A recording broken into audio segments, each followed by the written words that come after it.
Ang mga gipang sulti ni Jesus batok sa mga Pariseyo ug sa mga magtutudlo sa kasuguan. Lucas Kapitulo 11 versikulo 37, 54. Pagkahuman og sulti ni Jesus, may usa ka Pariseyo nga midapit kanya nga mokaon didto sa iyang balay. Busamyuban si Jesus kanya ug nangaon sila didto. Natingala ang Pariseyo sa dihang nakita niya nga wala manghunaw si Jesus sa wala pa siya mokaon sumala sa ilang nabatasan. Busa misulti ang Ginoo kanya, kamo nga mga Pariseyo naghugas sa gawas lang nga bahin sa tasa ug plato, apan ang sulod ninyo puno sa kadalo ug kadautan. Mga buang-buang, dili ba ang Dios nga naghimo sa gawas mao o sab ang naghimo sa sulod? Busa aron mahinlaw kamo, kaluy ninyo ang mga kabus ug ayaw idalo kanila ang ilang mga gikinahanglan. Alaot kamong mga Pariseyo, gihatag ninyo ang inyong ikapulo bisan pa ang gikan sa inyong mga lamas, apan wala ninyo hatagig pagtagad ang paghimo ug matarong ngadto sa inyong isig katawo ug ang paghigugma sa Dios. Kinahanglan nga himuon ninyo kini nga walay pagpasagad sa paghatag sa inyong ikapulo.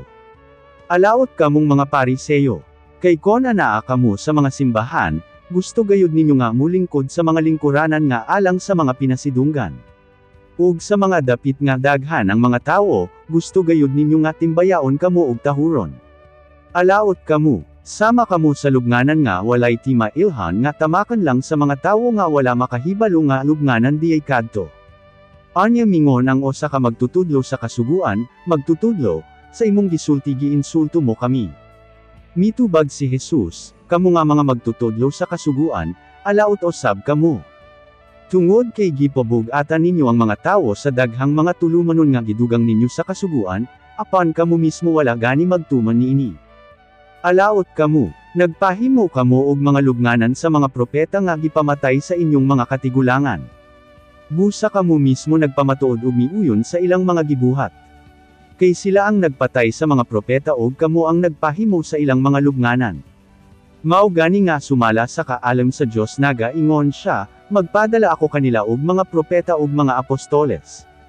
Ang oban sa akong ipadala ilang patyon, ug ang oban ilang lutusan.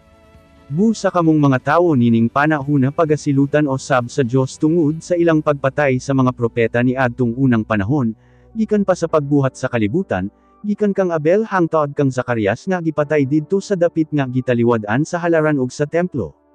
Oo, sultihan ko kamo, kamong mga tawo nining panahon silutan gayod tungod sa ilang mga gihimo kaniadto.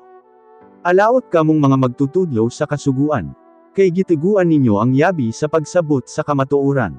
Dili lang nga wala kamo magsunod sa kamatuoran, kon dili gibabagan pa ninyo ang oban nga gustong musunod. Sa dihang mipohawa na si Jesus sa balay, ang mga magtutudlo sa kasuguan ug ang mga Pariseyo nagsugod na sa pagdumot kanya. Kanunay silang mangutana kanya sa bisan ansa aron lang sa pagbitik kanya pinaagi sa iyang ipanulti.